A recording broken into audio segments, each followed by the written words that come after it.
Good day everyone, so let's talk a bit about artifacts in Genshin Impact. So what I'm going to do in today's very long video is talk about how you should understand and interpret what artifacts are doing for your character, as well as really tempering your expectations when you compare, let's say, your Spiral Abyss runs to what the guys are doing when it comes to speedrunning, when it comes to like looking at other artifacts builds, etc. So this is going to be quite a bit of an interesting video. There are lots of technical topics we'll touch on, so if you've got the patience, then you can join me on this little journey. So I'm going to start it off gently and ask you a simple question.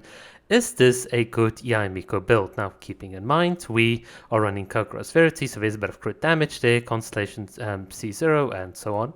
And some of you might say, well, 80 to 200, 129 energy, yeah, not the best Yai build ever. But how do we know this? Well, one of the things we can do is hop on over here to akasha.cv, which is a website which collects a lot of player data, and in essence it just like creates an artifact leaderboard. And as you can see here, we don't have a C6 Yai, so we're going to look at the closest C0R1 Yai equivalent. And yeah, well, basically this person is running 95 to 254, which means that compared to that person, my Yai is certainly lagging quite a bit. But the question is, how much does this really matter? What is the difference of 15 crit rate? What does that extra bit of crit damage really mean? So to understand that, we need to go into the Genshin Impact damage equation. So to understand this damage equation, you basically just need a bit of grade 1 maths. It's in essence just a bunch of addition and multiplication. Certainly if you look at the structure of the equation, you just have one big value A multiplied by B multiplied by C multiplied by D. You kind of get the point. So this isn't really as difficult as a lot of people might want to make it seem. But what we're interested now in is obviously the big thing here that says crit. And if we scroll down, you can see here under critical hits that the crit multiplier is just basically 1 plus your crit damage. So if your Yaimiko is running 200% crit damage, then basically it's just going to be 1 plus 2. So the multiplier in this damage equation is just going to be 3. Now, assuming everything is equal between my Yai and the Yaimiko that I just pointed out here in terms of this build, and the only thing that changes is my crit rate, crit damage, and that person's crit damage, what you'll find is that the multiplier for this person here on the Akasha system is going to be 3.54 compared to my multiplier of 3, which means that all things being equal, he'll do about 18% more damage. So if I'm doing 10,000 damage, you can expect him to do about 11,800. But of course, not all things are equal, and even things like, for instance, this person's attack percentage on Yai, which is 18,000, and compared to mine, which is like 1,500, will really affect this damage equation. In essence, what happens is that you've got multipliers here, you've got the multipliers over there, etc., and all of these multipliers are slowly stacking. So even if you get somewhere like just a quick 20% increase in elemental burst damage or something simple like that, it can really have quite a profound effect on the total damage that you're doing. So a simple way to really understand this is to really understand what multiples are in Genshin Impact. So if let's say I've got a hydro damage cup, I might be doing let's say 46% damage. So I get a 46% damage bonus, so we just add 1 to it. So my multiplier in this Genshin Impact damage equation is 1.46. Now I'm going to stack, let's say, another multiplier which comes from me shredding the opponent's, let's say, hydro resistance. So I'm getting a multiplier of 1.2. In essence, what I now have is a total increase in my damage, assuming all things equal, of about like 75%. So you can clearly see here that 46 plus 20 is like 66, but because of the multiplicative effect, you get more than just 66%, you get like, well, 75%. And this really becomes crazy when you now consider the fact that what happens when I have a multiplier that is not just a 20% increase, but now let's say a 40% increase. Suddenly you are doing doing a lot more damage. That 20% increase in just one multiplier effectively gave me like 25 more damage. Well, not really. Well, not technically 25% more damage, but you can see here in terms of my multiplier, I've got like 25% that I add to this one, and now I've got like a total multiplier of 2. So this stacking effect really becomes important, because as the damage that you're doing increases, the smallest increases that you can get, a 5% here or a 2% there, really start adding up, especially when your damage becomes quite significant. So it's very easy to see that a Yai Miko like this can very easily output, if mine does 10,000 damage, they can equivalently easily output like 13,000. And when you start adding things like spread damage or shredding the opponent's resistance or defense with other characters, it's very easy to imagine that they'll have quite a significant advantage in terms of the damage that they're doing. So this is the first thing that I really wanted to contextualize, is this idea of what does your crit damage mean, how it really affects your multipliers and so on. So hopefully that was clear. The other thing that's really not talked about often is just the effect of crit rate. So this is something where I've got a spreadsheet prepared. I've covered this before on the channel, so I'm not going to go into what all of these things mean, but in essence, a lot of theory crafters would look at crit rate and they'll just be like, oh, here's your expected crit damage, and they'll leave it at the end of that. But unfortunately, what's more likely to happen in the game itself is if you look at the consistency with which you are critting. In other words, if you look at the standard deviation of your damage that you're dealing, you'll find that the relationship between your crit rate and the damage that you will do is not just as linear as the graph here might suggest. If you look at the variation in your damage, you'll find that an increase of 60% to 80% in terms of your crit rate is not as significant as an increase on 80% to 95%. So the consistency with which you are critting and hitting the enemies means that your expected damage is really going to bump up, which you can see here by the 75% like upper band here, which really caps like at the damage ceiling very quickly. It's this non-linear nature in terms of crit rate, which is something that not a lot of people talk about, and that is really why when you look at 95 compared to 80, you'll see that this person will deal out a lot more damage over, let's say, a 10-second window, and certainly when it comes to reaching certain breakpoints on defeating enemy waves and clearing fast, they'll be able to do it not only quicker but much more consistently. So there'd be less typical like resets in the spiral abyss or less luck involved, which is just crazy if you really understand like what all of these effects are. Okay, so now you guys might be saying, well, thanks for the maths lesson. What does this actually mean? Well, this is the thing that I really wanted to talk about today, and that is when we look at things like the CN speedrunning meta, which Jamie has so graciously given to us here with the entire list of single target DPSs and their clearing times and the belly links and so on. What you really have to understand is that when people are speedrunning in the spiral abyss, their artifact strength really matters, and that's what I wanted to contextualize to you guys, just how like deceptive those multipliers can be. So for instance, Jamie gave here an entire overview and so on, but it all boils down to that at the lowest cost bracket, which I completely disagree with, we'll talk about that in a minute, you find that you have Sucrose, Xingshu, Xiangling and Bennett basically beating the bottom halves of the spiral abyss in 44 seconds. Now if you look at the person doing this, you can get, they clearly obviously show their builds.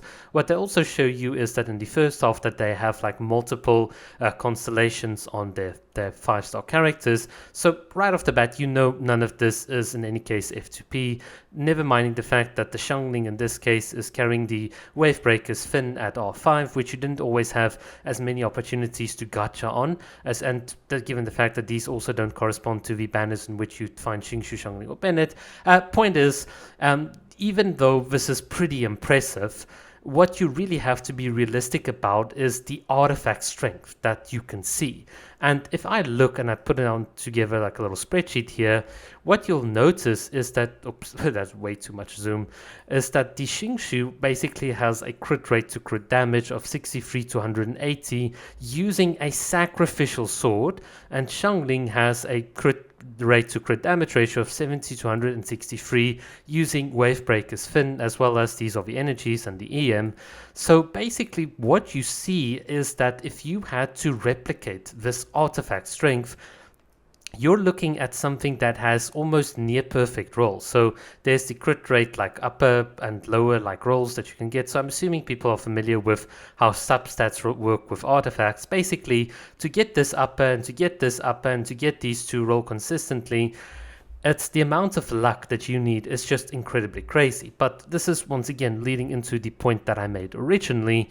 When you look at the insane amount of artifacts, it really is not a surprise that you can find these characters clearing so fast, because all of these multiples in the Genshin impact damage equation are really stacking to give you an incredible amount of damage. In fact, I found it very funny that someone commented here in Jamie's video saying, but hey, I'm running this exact same team. I'm running the Xingshu, the Xiangling, the Bennett. Why am I not getting these damage numbers? And Jamie's like, well, did you make sure you copy the setup? And the person's like, yeah, I copied all of these things. I'm doing the Sucrose, I'm doing the Xiangling, all of these things. I am not getting 111k vaporized hits here with Xiangling. What's happening? Well, what's happening is that for you to get these artifacts, you would need to put in an incredible amount of resin refreshes. You'd have to put in an incredible amount of time and effort to get this to a point that this is just not realistic for 99.99999% of all players. And this is where I really feel people need to understand that if you are running all of these characters at their skill or at their investment ceiling, you're obviously going to get some pretty insane results, never minding the fact that the person in question used two crit rate and crit damage cards and also an increase into elemental burst damage. So basically, when it came to consistency, they increased their consistency by quite a bit with the extra 16% like crit rate. When it came to the crit damage, they got an extra multiplier, and when it came to the damage bonus, they got another multiplier in the damage equation on top of an incredibly like high base stat with talent multipliers, crowned characters. So the amount of investment is just purely insane. Now, I'll be the first to say 44 seconds is, well, for those of us that have C6 accounts and so on, pretty damn slow. So the proper benchmark for us is more like the 35 second mark. I must say 28 seconds with Linny is just absolutely like ridiculous. But the idea that you as an F2P player, that you as the person that follows TC theory crafting and you're using the Favonius on Xingshu and the R5 the catch on Xiangling and whatever, the idea that you would even get close to this time, it's just a pipe dream. You're not going to get those artifacts. You're not going to have the skill expression this person has. And in fact, I'll be the first to admit I'm also not going to have the skill expression, nor am I ever going to have the artifacts that some of these people are rocking. But what this really just means in more practical terms is that we need to be realistic about tempering our expectations when it comes to team building and really how much effort it takes to be effective. So one of the things that I said earlier I didn't like about what Jamie did here is the fact that he called this the 4-cost bracket, and he's like, you know what, I'm gonna basically assign one cost to the fact that you're using an R1 weapon on the elegy and all of these things, but for Misbit it's only going to be 0.5 on Bennett. And I'm like, how are you consistent? You're not being consistent. You're not consistent with the fact that these characters need to be at C6 constellation. You're not consistent with the fact that you've got multiple 5-star constellations on this same account, which means that the amount of resin refreshes that went into getting these insane artifact stats would be unachievable for most F2P players. We're not honest about the fact that to get a C6, a 4-star, the rates on average to get a specific one of a C6 4-star 5-star is almost double the expected like number of pulls you need to get a specific event 5-star. So a lot of people might say, oh, but look, there's a Lantern Rite Festival, you can get Xingshu for free. And it's like, yeah, you know what I also get for free in the Lantern Rite Festival? Primo gems that I can spend towards my specific event 5-star character, which is something people also don't want to acknowledge. It's crazy how people can make up all of these things and say, oh, but Xingshu and Xiangling and Bennett are low cost because I can get them from the monthly shop. And it's like, yeah, you can.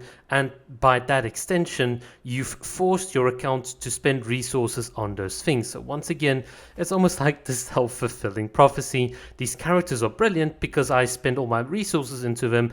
I've built them up, and look at them, they're doing brilliant damage. How dare you suggest that they're not as good as any other character that would be really good if you just spent all that amount of time and resources and energy into building them, most notably getting cough cough 5-star constellations. So this is really where I wanted to properly contextualize things. I wanted people to really understand the cost when it comes to artifacts, and understanding that we can't just easily make conclusions about which characters are supposedly better, or you must go for this character and not spend any money on the greedy Hoyo. It's like, when you hear what people say, it's like you really need to properly contextualize how things are done.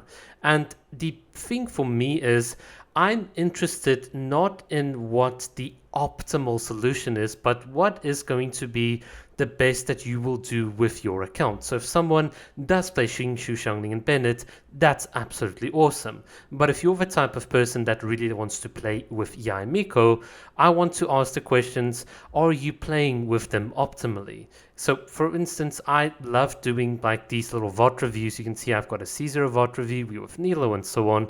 And one of the things that I do in these VOD reviews is explain techniques that are not only useful for C0 type characters, but also at the C6 level, because the techniques that we're using, how we're positioning, how we're hitting the enemies in such a way such that you can use the collision with Nilo's final swing of her elemental skill to put the enemies into place and then get like a faster clear time.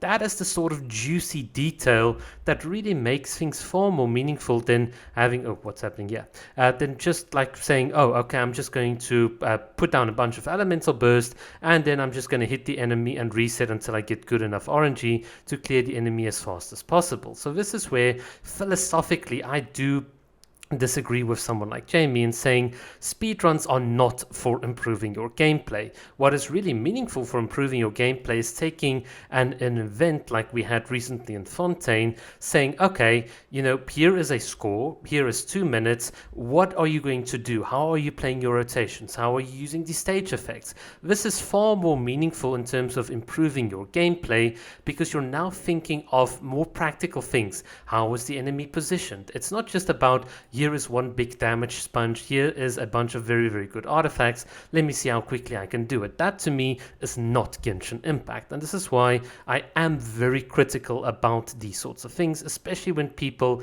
tout these characters as being the best characters, all the whilst ignoring the true cost that really went into getting these characters. So yeah, that is what I have to say in today's video. I really wanted to contextualize how multipliers stack and how they can be truly deceptive, as well as make you understand that things aren't as clear-cut as other people might make it out to be. So this is why on my channel, and this is where I'm just going to start closing off the video, you'll see me not rocking amazing builds. You'll see me rocking very average type of builds and so on, because I want this to be relatable to most people. When I genuinely use my Yae and Technery and Esprit team, what you'll see with them is the technique, how to play with these characters. They can both be improved, you can both get faster clearing times, but really how to make the most of the characters. That to me is what Genshin Impact's all about. It is irrelevant whether one character can do it faster or slower than another character. That to me just doesn't make any sense. What makes sense is, what is the play style that this character offers me, Am I going to enjoy it, and is it going to add some longevity to my gameplay experience? And that for most people is going to be more than good enough. In any case, that is what today's video is all about. Hopefully you've understood a bit more, and if you want any more details, just let me know down below in the comment section. And just before we end, obviously I put out a lot of numbers in today's video. Not all of those are 100% accurate, so someone will probably be like, yeah, but technically this and this. It's like, whatever, it's the principles that I wanted to get across. Alright, thanks for watching, cheers.